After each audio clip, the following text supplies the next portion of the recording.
name is Norm Volsky, your host, and this is the Digital Health Heavyweights podcast. Thanks, Norm. It's an honor to be here, and it's been fun to work with you over the years.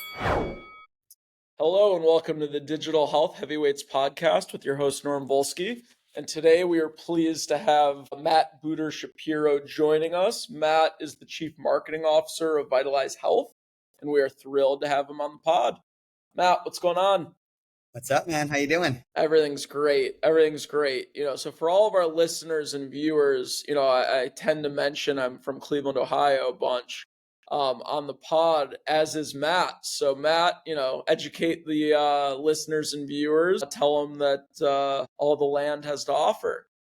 It is the single best decision I've ever made as an entrepreneur was moving my company from New York back home to Cleveland. The support we got from everything from the media ecosystem to investors to customers. We're a healthcare company, so it's the healthcare capital of the world, in my opinion. And we owe everything. I love that. So for all of our viewers and listeners that aren't as familiar with Matt's background, previously Matt was the founder and chief marketing officer of MedPilot, which was acquired by Vitalize. Matt is an avid investor, investing in food companies like Goodles, Gal Gadot's healthy mac and cheese company, Hey Jane, the leading women's health platform, a healthcare company, Headway, who raised Series D as a mental health startup, among other fantastic companies. Vitalize aims to help primary care doctors strengthen relationships with their patients through data-driven, holistic, and personalized care. Vitalize is the fastest growing company in the country in 2024, according to Inc. Like the number one, just to be clear. Yeah. Wow. Fantastic. Really, really exciting. And he's also the founding marketing partner for Ensemble Performing Arts, the largest platform of music and dance schools in the country. Prior to MedPilot, Matt led the New York media team at Bully Pulpit Interactive, the leading political marketing firm in the country. We won't get into any politics, but interesting time in the world right now. And, Matt's a phenomenal digital health executive, and we can't wait to hear about his career experiences and insights. Appreciate it. Thank you. Matt, what inspired you to leave your 9-to-5 marketing job and found MedPilot? Firstly, thanks so much for having me, Norm. Always been an entrepreneur from day one. I don't think you can learn to be an entrepreneur. You kind of have to have it. And for me, ever since I was a kid, I've been trying to start companies, sell things, build communities.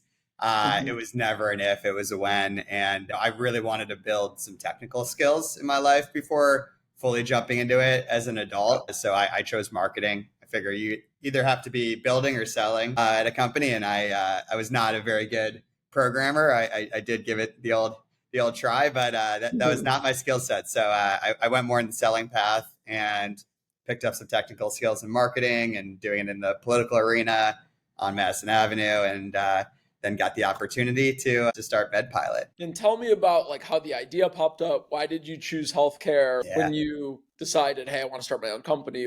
How did it become MedPilot?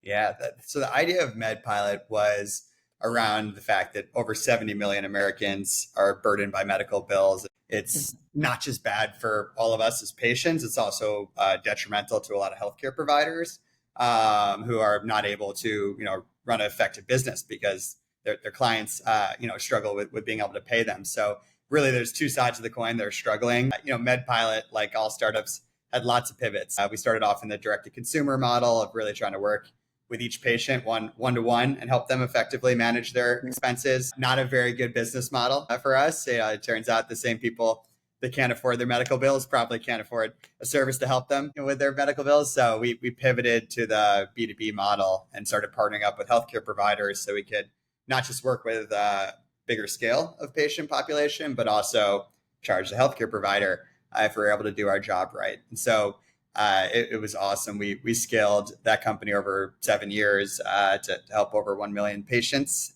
through their medical experience. And That's great. And how were you able to help over 1 million patients? I think for us, the key when we really started to scale was through incredible partnerships. We had a great sales team, and door-to-door in healthcare is very challenging. They did an awesome job, but really where we took off was finding those other partners in the space that we could not just go healthcare provider to healthcare provider. And so for us, it was revenue cycle management companies, it was practice management systems, and kind of third-party solutions that we could partner with and effectively manage their patient population. And walk us through the member experience. So, we would plug into what's called the practice management system. It houses all of your data in healthcare. And we would pull out the patient data. We would try to figure out the most effective way to communicate with the patient. So looked at a variety of different variables like age and preferences on communication. We would send a text or an email or a letter in those cases to try to bring them to our platform. And really what our experience was all designed around was trying to make it easier for people to navigate. So instead of getting that awkward patient statement in the mail that nobody can understand, including my dad, who's a doctor, we had a nice online platform, hover over so you can understand the different terminology being used. If you had financial assistance you had an easy place to go. If you needed even just a flexible payment option, like a payment plan, you could set it all up there.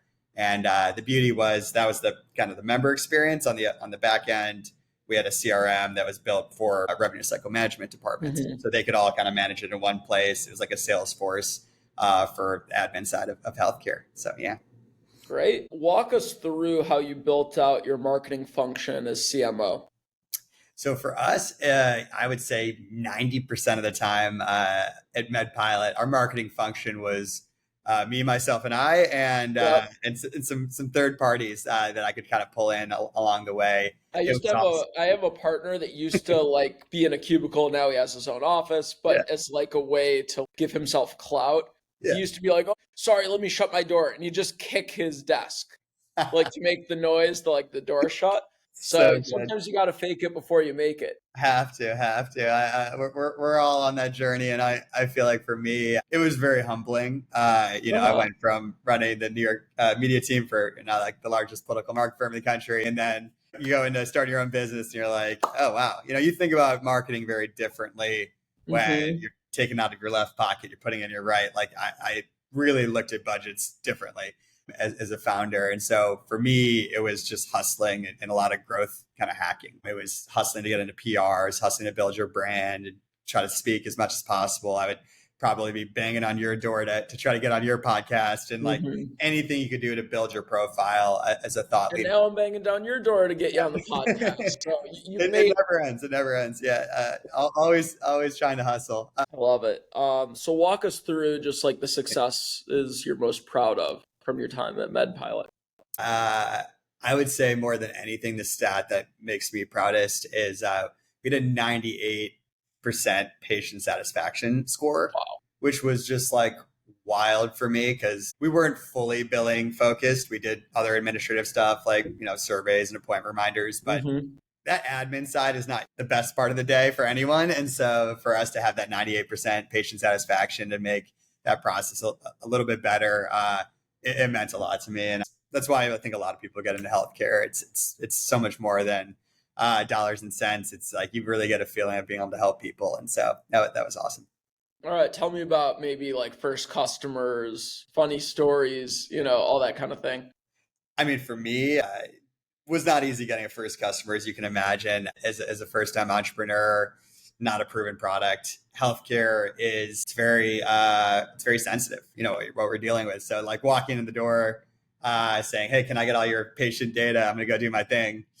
Probably not going to work very well, which is why it was so important to build a brand first. We actually got our first customer just because I offered to be their kind of marketing advisor. And so I actually ended up for months having to run social media and do all these marketing activities for a random urgent care group just to allow him to trust us and give us the opportunity to work as his engagement platform. And so I actually ended up doing that for probably longer than I should have. After a while, I'm like, all right, I love you, but I cannot be managing your social media profiles any longer. But you got to do what you got to do to get your first customers. You got to go above and beyond and really go above the call of duty with your first handful of customers, just until you build a reputation and they become referenceable, which is great. And you do right by them, They're going to help you a whole lot, which is awesome. Walk me through just challenges scaling the business. Yeah, I mean, we had so many challenges as all entrepreneurs have. I think for us, most of them were financial. It is so hard to raise capital always, but certainly as an unproven first-time entrepreneur. Yeah. So there's just that chicken or the egg. It's like you need the money to go scale, but you're not getting the money unless you're scaled. And so it's that constant balance for us. Because of the financial things that we were struggling with, we often had to go really get that customer first and then scramble to make sure that we had the money to go build the operation to support them. And I remember the first time we closed like a large provider, like a couple hundred doctor group, it was huge for us. I remember thinking like, we only have like 5 people that, are in the kind of operational admin side of the business. Like there's no way we can take this on. And so there was a very short period of time where we had to go build the decks, sell the investors on the vision, get the capital, and then be able to support that customer. And I'm grateful we had them throughout our entire time at MedPilot. And yeah, it's a lot of balancing that chicken or the egg in entrepreneurship that keeps it fun. Yeah. And I would say another challenge, and like I remember when I asked you the last question about successes, you mentioned like, hey, it was kind of hard to ask them to like give me all their data. When I started in the recruiting business 13 years ago, like CEOs and founders, they didn't necessarily look like us. They weren't necessarily people in their 20s or 30s like we are that are really building and have the energy and have the intellect and all those things. It was very much like healthcare 13 years ago. They respected white hair, which now I have a few. Yeah. But I didn't back then. Yeah. I'm assuming you didn't either. No. So it is nice to see entrepreneurs and founders that have built billion-dollar companies that are, in their 30s, and like, age is not necessarily a prerequisite for trust anymore. So whether that's like Dan Perez at Hinge or Julia over at Lark or April over at Spring, like you have these people in their 30s or maybe early 40s that have, built these companies. They started it in either their 20s or 30s, and they've built companies that people trust. It's not necessarily you have to be in the industry 20, 25, 30 years to have credibility anymore. No, thank God for that. I feel like for me, at least, the way that we were able to pull it off at a younger age, it started off 10 years ago, actually, officially. So, I was mid-20s, and, the trick is you need a balance. Like I did not think in my mid-20s or now, I know even like 1% of what you can know in this space. So for us, it's like bringing in the right people, whether they're partners, whether they're executives, that could just be advisors that have been in it for decades that can teach you. And you need that balance for sure. Of course. One challenge I'm a little surprised you didn't mention was the pandemic. How did your company navigate the pandemic, and like how were the initial headwinds and maybe the subsequent tailwinds? For us, the pandemic obviously was extremely challenging, like it was for all of the business community and really the country. I think for me specifically, the pandemic actually posed a really interesting opportunity. We saw like billing was paused. Like revenue cycle management as a function was paused, as it should be. So we had to quickly scramble to figure out how are we going to survive this, because is this like a week pause, a month pause? We weren't sure. So for us, it offered us an opportunity to expand it into clinical engagement. We had this platform that was really built around admin functions, and we're like, it's not like it can't talk to a patient about something else. And so we started to pilot with a group called Vytalize in the clinical engagement space. And so quickly we realized there was a lot here. There was a lot of opportunity for both sides. And Vytalize ended up wanting to go from dating during the pandemic to getting married and acquiring us. And so I would say it actually was an interesting opportunity for us, and ultimately led to our acquisition. Yeah, talk to me about the transaction process. What is it like to be in the weeds of a corporate negotiation? It was challenging. I'm going to be honest. That experience took a long time for me to be able to unpack. I think I have some PTSD. It was funny. There's so many dynamics that you don't even think about in an acquisition. Like I assumed it was between like me and the company that was going to acquire me, and that's like the debate. But the truth is, after 7 years running a company, you have a lot of stakeholders You got a Yeah. lot of people who have opinions, and that could be customers, that could be investors, like partners. Like, so for us, we were actually going into a new space. It was a totally new space. We were going from a fee for service built product with MedPilot into value-based healthcare with Vytalize.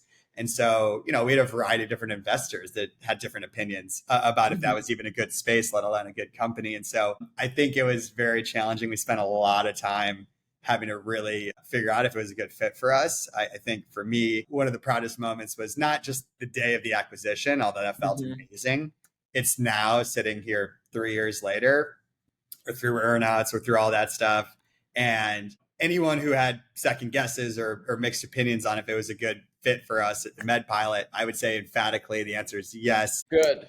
we made I'm it. always happy when people make good decisions that they're happy for and proud of later. So grateful for that. I mean, probably now one of the proudest achievements of my career is being the fastest growing company in the country for Inc. And I like that, especially not just because it sounds cool, but also they look at the past 3 years. Like that's how they measure revenue growth. It's over a course of years. And so for us, it's like the exact time frame that we sold to Vitalize. So I think again, emphatic yes, right decision. Not just good from a financial perspective, but from a just overall company, our employees, our investors. So it feels great. There's a lot of founders that are now friends that watch this podcast. What advice would you give a founder before they consider potentially getting acquired by a bigger company? Like, what are the things you didn't think were going to happen that you're like, oh, now that I've been through it, here's the advice I would give someone. Here's what to expect. The good, the bad, and the ugly. Yeah. I mean, for me, there's thankfully really only the good. I think that you have to put yourself in that position of like day one, post acquisition, what does my life look like? Say it's a successful acquisition outside of the money. For me, I really wanted to take that next step in my career also. I spent a lot of time as a founder, not that much time as a CMO. I was very much focused on keeping the lights on, running the business.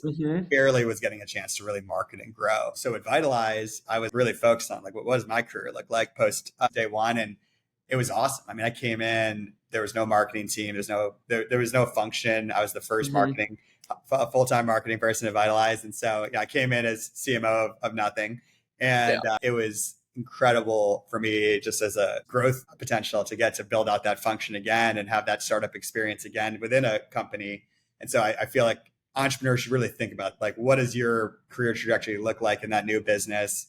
A lot of people kind of joke and are like, oh, whatever, I'll do it. I rest, invest, golden handcuffs. Like, I think if your earnout's more than 1 year, or even if it is 1 year, it'd be a total waste to just do it and just kind of sit back and kind of watch the clock. So really think about how you can make the most of the experience. What specific challenges in healthcare does Vytalize address? Our mission is to accelerate the transition to value-based care for patients by taking care of the doctors who take care of us. So, our challenge is we're currently in a fee-for-service world in healthcare. And our belief is if you pay for services, you're going to get a lot of services. And I think that's a big reason why healthcare is so expensive right now. So our hope is that if you pay for better outcomes at affordable costs, you're hopefully going to get that. And so it's a new model. It's catching steam, and CMS, the government, they want us to be there. They're trying to get everyone into value-based care by 2030. But it's a huge uphill battle. I mean, there's a lot of stakeholders that obviously are very happy in the current system. And so that challenge for us is trying to convert people, trying to excite them about the potential here. And in my opinion, it's a huge potential for patients. It's a huge potential for healthcare providers. I think it's a big potential for our overall population. So it really has that triple aim objective, and it's exciting. But obviously, anything is audacious when you're in healthcare. We're not selling toothbrushes. No offense to the toothbrush companies in the world. Like it's a very difficult ecosystem. So. Walk us through the member experience of like a primary care doctor using Vytalize Health. So our goal, because it's new for everyone or a lot of people that we're working with, is to really meet them where they are. So there are a whole variety of different kind of data points and analytics that we can look at in the practice to understand how they're going to perform in a value-based care environment. And we do that up front. Like our goal is to make sure it's right for you as a provider, because we don't want to set anyone up to not be successful. And so day one is a real analysis of your practice and your data. And we have a lot of third-party resources as well that we'll pull into that situation. And are those humans making that assessment, or is this like an AI tool? It's a combination. I think nowadays, everyone's AI, right? But I would say for us specifically, it's analytics. We do have algorithms as well. It's a ton of data that we have to crunch to do this. I think that's one of the most impressive things about value-based healthcare is the access you have to analytics and to data. And, most healthcare providers, most doctors are not data scientists. So right off the bat, that's a huge area we can help them with and try to identify their patient population and figure out what makes sense for them. So that's day one. After that, we're coming in with the right tech and kind of resources to help them perform value-based healthcare. It comes down to two things. It's better outcomes at more affordable costs. And we're going to do what we need to do to make them successful. I think we personally, as a company, work with primary care physicians first and foremost. We believe that they're underutilized. We think if you expand primary care, you will decrease costs overall. They're really the quarterback of the healthcare system. And so that's where we focus on specifically. That's great. So Newsweek calls Vytalize one of the world's best healthcare companies, and Inc. named it the fastest growing private company in the country as of 2024. That's incredible. Honored to have you guys on the podcast. What would you attribute your success and the group's success to? I think like everything, it's the people and just to talk you up a little bit, like I think your function and your company's function is the most critical thing, not just for Vytalize, but for all of us building businesses. It is always about the people. Everyone knows that. And so I think we are so grateful to have an amazing team and amazing people trying to solve big problems that are doing this for so many impressive reasons. We have a company of people that are not just trying to get rich. Like we have people that are really trying to change lives, and we're telling patients stories about interactions that we were able to solve. And we've done everything from like actual value-based care specific tactics to help people to also like we had a patient who was afraid to go check in at the nursing home because she had like 100 parakeets and birds, and we left a range for like an animal shelter to like take care of her birds. And there's so many things that we do outside of just our day-to-day to help these patients. And I think that's what makes us successful is like we have a shared vision and mission as a company, and we're grateful for companies like yours that help build out the teams and find the right people.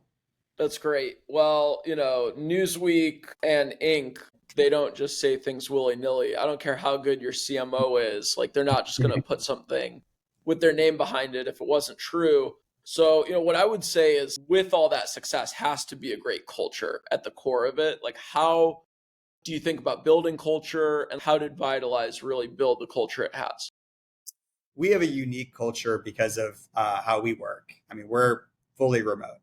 We're probably one of the few companies that are still fully remote. We grew, this impressive amount all during the pandemic and like coming out of the pandemic. So we never really had an easy opportunity to go back into the office because we spread out like crazy over the country. And, we were recruiting the best people we possibly could, no matter where they were. And so, our culture really starts just by having to be really good at getting people together. And so we do a lot of offsites. We get people together when we can, but honestly, it's the day-to-day culture building that matters. And so, we do consistent all hands. We do consistent opportunities for people to meet each other outside of just a work environment. And I think it really helps when you have the mission that we have as a company, because right off the bat, like, if you're at Vitalize, what you care about, what your passions are. You're trying to build a better environment for our patients and our practices. And so you already have something in common, and you can trust people. And so it helps a lot. That's great. In addition to the awards, in addition to relocating about 100 birds for one woman, what other great successes are you most proud of since like joining Vytalize? That's a good one. I think for us, it's all about the happiness of our employees. And so I get super, super excited just being able to see both quantitatively, but also qualitatively, how much people enjoy working here. I think, as a leader, you have so much responsibility to your team, to your company. And I don't think I fully appreciated that when I set off to gone this journey 10 years ago. I mean, it's stressful. I mean, you have people's lives and careers that you have to really take it very seriously. And so for us, I think that's our number one focus. It's our people, and it's investing in our people. And we know if we do that, everything else will work out on the back end. And so, yeah, that's what I'm definitely most proud of. Okay. I've been in healthcare over 13 years now. Over time, it's become even more important, especially how like contracts are based between the vendors and the end customer. A lot of times, getting top of funnel is important, but to get revenue, you actually have to get people to use it in a lot of cases. So there's this very distinct line between, okay, getting the end customer to engage in a sales process, sign on the dotted line, and implement is only half the job. And then the other half is, okay, let's get people to use it, whether that be doctors, whether that be patients, whether it be administrators, whatever it may be. What is your take and your opinion on building a member marketing function or like the user function as opposed to like B2B lead gen, for the sales team? Yeah. Just with Vytalize as an example, we have a very unique process because we find out practices that we think are a good fit. We bring them into our value-based care environment. That's not actually how we make money. Like we make money once we sign that physician and we are successful with that physician. I mean, we're an outcomes-based company. So, that's growth for us. So it's kind of funny, like our actual sales team, I mean, they're not really the growth team. The growth team is actually our practice-facing team and being successful. So for us, we have an incredible kind of engagement model. It's run by a gentleman named Scott Siegel, who is just a true legend in the value-based care space. He's done amazing things in past lives as well as now at Vitalize. And he built a team that is just built to really, really, really drive change and behavior change with these practices, which is so difficult. I mean, I know, people like my father, who's a physician, like you've been doing it the same way for decades and decades. It's hard to change your behaviors. And so it's not just like, hey, Norm, here's some data, you should do this. That's not how you are successful. So for us, it's aligning it financial incentives, but it's also just being able to meet them where they are to make them understand and trust you that you're going to get them there. And so I honestly give all the credit to Scott Siegel's team on the performance team and our clinical engagement staff and being able to, have the chops to really not just impress the doctor, but allow them to trust them. And so that's for us how it works at Vitalize. Obviously, MedPilot, very different model than Vitalize. And I think that's also a fun thing about marketing is marketing means such a different thing at so many different organizations. And whether I'm, as an operator or as an investor, you get to just explore how this function really changes in so many different spaces. That's great. What are the intricacies and nuances of marketing to doctors as opposed to other stakeholders in the healthcare system and industry? I would say it comes down to just trust. When you're dealing in healthcare with a doctor who ultimately is obviously taking care of his patients, it's trust. And so I think that everything we do is about instilling that through not just marketing, but our day-to-day, how we live. It's not an intricacy. Obviously, that's a first principle. Like you can't deduce any lower than that. And so for me, having that trust with our physicians is imperative. And that's why marketing to me is all about that brand building at that level. And then allowing, you can't consider yourself in sales. You can't consider it's a totally different world. I mean, if anything, we're more consultants to try to figure out what's the best fit for our physicians. And we have to make tough choices. Sometimes it's not, value-based care isn't a fit for them. And we sometimes have to turn people away because it's like, they might just not have the right patient population or they might have the right ability to be successful. And it's on us to make those decisions. And so, it's a much different form than other things I've experienced, at least. What do we all have to look forward to over the next 5 or so years, coming from Vitalize? Look, I think we have proven that we can grow, obviously. So we're very grateful to have made up, 30+% of the growth of our entire, space in value-based care and ACOs last year. So I think, for us, it's all about performance. Growth is great. It's all about performance. And so, we're excited to be able to show how we make practices better year over year. Value-based care is tough. So people talk a lot about shared savings, which is the metric in our space that kind of evaluates how you're successful. We really care about more of the cohort analysis of like, how are you performing year over year? So for us in the next 5 years, the norms that we sign today, I want you guys to be the most successful practices in 5 years and increase that every single year over year. And so for us, we're looking to have the best numbers in the country. We are newer in the space compared to some of the other competitors that have been doing this for a while. And so with that, there's some challenges, obviously, that you can imagine. But the flip side of that is kind of what you were talking about as like a younger entrepreneur, as a younger company, we're able to be more innovative in the space. And we're one of the first companies to align incentives up front and start to be able to get doctors to not just do a lot of work to be in value-based care, but get paid for that earlier, So for us, I think we're going to keep innovating, keep being not just the fastest growing value-based care company or company overall, but to be the best. So being an entrepreneur, co-founding a company, being an operator, like how does that make you a better investor? I think for me, at least, my initial success as an investor, obviously we have a long time to go before my track record is fully evident even to myself. But yeah, I think and is this just a personal portfolio or do you have like a side fund? A little bit of both. So Okay. it started off mostly just personal, and then we have like our friends and family. I have a couple friends that all were making a lot of angel investments with me, and it's fun. We kind of teamed up, and all of us are operators by day, and like to invest mostly into our friends and our ecosystem. And Mac Anderson, another Cleveland entrepreneur, founded Cleveland Kitchen, fastest growing company in Cleveland, actually. He's awesome. He's like the best food and beverage kind of consumer expert. And so he's a partner. And Machine Gun Kelly, Colson Baker, I grew up with him and good friend of mine. And so, his business partner and manager is a partner of us. So we do a lot of like celebrity deals. And Jake Myers, my co-founder of MedPilot, is our fourth partner. So it's fun. It's awesome. I would say it's something for us where we're already in the space. We're already these entrepreneurs. And I think to tie back to your question, our success has really come from understanding what makes a good entrepreneur, in our opinion. Yeah. And that's, not throwing the best punches. It's taking the most punches. It's that tenacity. It's being able to be resilient. And, it never works out how you want it to work out. So like, how do you face that adversity is what we look at. I would say pro formas and that stuff at an early stage company mean nothing. I've never seen a projection that doesn't go up and to the right. To me, like that's not what makes a successful company to invest in at that stage. It's meeting the team, understanding their vision, and seeing how they face adversity. So far, so good. You've invested in a lot of healthcare companies and a lot of food companies. How do you evaluate deals on what you'd like to invest in?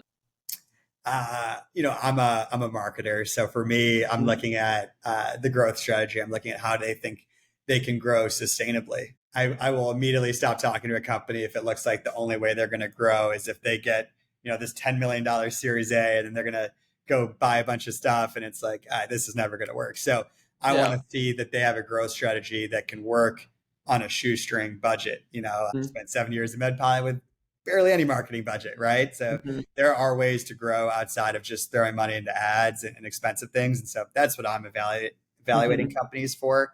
But yeah, it's all about the founder. I mean, even the idea is going to change, right? So MedPilot, when we got our first angel check, he was betting on us. He was very openly like, I doubt this is even what you guys are going to be doing in 3 years. And he was right. I think nothing else matters besides the founder. Excellent. As someone who's invested in both food companies and healthcare, how do you see food and healthcare and like, how do they interact with each other? I think healthcare is everything. I do not think healthcare only exists when you walk in the door at the Cleveland Clinic. So for me, it's those variables outside of our life. Obviously social determinants of health have suddenly gotten a lot of coverage, as they should. How well you sleep, how well you eat, how much you move. That just plays the biggest role in all of our health. So I love food's impact on it personally. Obviously, who doesn't like food? But it's such a, in my opinion, important thing that's overlooked based on where you live in the country. I mean, growing up in Cleveland, Ohio, I remember going down Lee Road and you had every single fast food known to man. And I'm like, this is amazing. I had so much fun as a kid. And thankfully I had family that was like, yeah, you probably should not eat Wendy's every day. That's going to be that's going to be catching up to you at some point. And so I Yeah. had that support around me. A lot of people don't. And so it's important to be able to make it accessible for everyone. And so I love food's impact. It's why I love Mac's company, Cleveland Kitchen, and the impact they can make on all of us just by eating better. That's great. How do you personally participate in wellness? You're in a stressful job. Like, how do you, reduce stress and find time to exercise in a pretty stressful, time-consuming job? Three main ways for me. The first way, I spared you, so I'm not doing it with you, but I have a walking treadmill desk Oh, okay. that I log, no joke, about 20,000 plus steps a day. I have a lot of meetings per day. So I believe in integrating exercise into my day to day because all of us are too busy. So it's very easy to like miss the gym session. And Yeah. I always try to go to the gym like that can be on the back burner. But if you integrate it into your day, I'm not doing a phone call sitting still. I can be found in the Cleveland metro parks, and Yes. I'm always like on my earbuds talking, and like I apologize to anyone who runs into me on that trail. Oh yeah. But like they're like, "Are you talking to me?" And I'm like, "No, I'm on a phone." It's amazing. I mean, I obviously have a long list of famous people over the course of history that like all of their best thinking and ideas came as walking. And Yeah. so for me, walking is my happy place. It helps get my energy out. I'm a little on the ADD spectrum, so it's very helpful to me. So that's first and foremost. And next is sleep. I am obsessed with my Aura Ring.